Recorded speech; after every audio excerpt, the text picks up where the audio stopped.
सैर करदा मालिक सवेरे 4 वजे पहुंच गया फैक्ट्री। आधी रात नूं चल रहा सी अजीब काम, देख के सब दे उड़ गए होश। मालिक दी कुड़ी ने मार दित्तियां चीकां, देखो पंजाब दा हाल। दरअसल एक जगह सीगी जो कि एक पिंड दे वासियां दी सीगी, वो सारी जगह ते वो बहुत एक मेन जगह सीगी जिथे रोड ते सीगी। तां एक अमीर ज़्यादा सी जिसकी नज़र उन्हां गरीबां दी जमीन दे उत्ते पै गई। तां उसने सोचिया कि इत्थे वड्डी सारी फैक्ट्री लगावेगा ते अपना काम धंधा करेगा। पर फैक्ट्री लगाउण दे लई उसनूं पहला जमीन नूं खरीदना पैना सीगा ते जमीन नूं खरीदण दे लई फिर उसने पहला पिंड विच दौरा कीता, पिंड वासियां नाल गलबात कीती। पहला तां कोई ना मन्निया, पर जदों मूँह मंगे पैसे देने उसने शुरू कीती तां हौली हौली सारिਆਂ ने जो है अपनी जमीन देण लई तैयार हो गए। तो जदों सारे अपनी जमीन देण नूं तैयार हो गए तो हौली हौली सारे पिंड नूं पैसे दिते तो जमीनां लै लईआं। लोकां नूं मूर्ख बना के किस तरीके दे नाल पैसे जिहड़े आ दे के उहदां तों जमीनां लै लईआं। जिस तो बाद एक जगह सीगी जिहड़ी कि एक नौजवान दी सीगी, एक नौजवान की जगह सीगी, पर उस नौजवान दे नाल बार बार गल करन दे नाल भी वो नौजवान अपनी जमीन देण नूं तैयार नहीं सीगा, क्योंकि घर विच बजुर्ग मां ते वो सीगा ते ओह जमीन दी वाही करके ही घर दा गुजारा चलदा सीगा।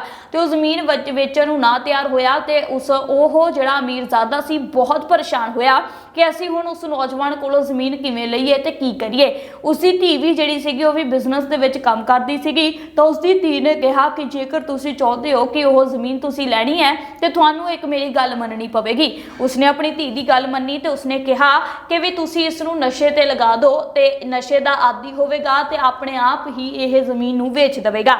ते फिर देखो उस अमीरजादे ने इन्नी घटिया करतूत की, नशे का आदी बनाने लई उस नौजवान नूं किसी होर दा नहीं उसके दोस्तां दा ही इस्तेमाल किया। उसके दोस्तां नूं मूँह मंगे पैसे दिते ते उसके दोस्तां ने भी जिहड़ा वा अपने दोस्त दे नाल दगा कमाया ते उसकी जिंदगी बर्बाद की। इन्ना क नशे ते लगा दिता कि वह करजाई हो गया। फिर उन्होंने कोल पैसे लैन लगा तो कोटियां दे भाव ते जमीन वेच दी।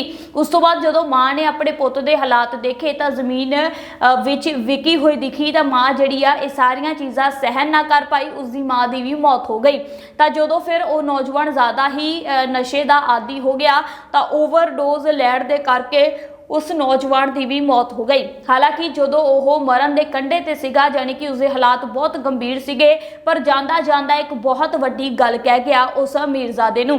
उस अमीरजादे नूं कहण लगा कि जिहड़ी कौडियां दे भाव ते तू मेरे तो जमीन लई है तां मैनूं धोखेधड़ी करके मैनूं नशेड़ी बना के तू जो कुछ मेरे नाल कीता मैनूं सब पता है। ते जेकर हुण तू जमीन लई है तो यह जमीन तेरे लिए कदे भी वधिया काम नहीं करेगी, हमेशा ही इत्थे जहर उगलिया करेगा, जहर ही निकलिया करेगा, तू देख लेना। तो वह इन्नी गल कह के उसकी मौत हो गई। उस तो बाद असल दे विच उस नौजवान का कहना बिल्कुल सच होया। ये जमीन ने हमेशा जहर ही उगलिया, क्योंकि जिस तरीके दे नाल धरती हेठा पानी गंदला हो रहा है, लोगों को बीमारियां लग रही ने, क्योंकि और इस फैक्ट्री का धुआं ही इन्ना ज़्यादा कि प्रदूषण भी इन्ना ज़्यादा कि इस जमीन ने इस फैक्ट्री ने जहर ही उगलिया। तो घर घर दे विच बीमारियां होने दे करके तबाही मच गई।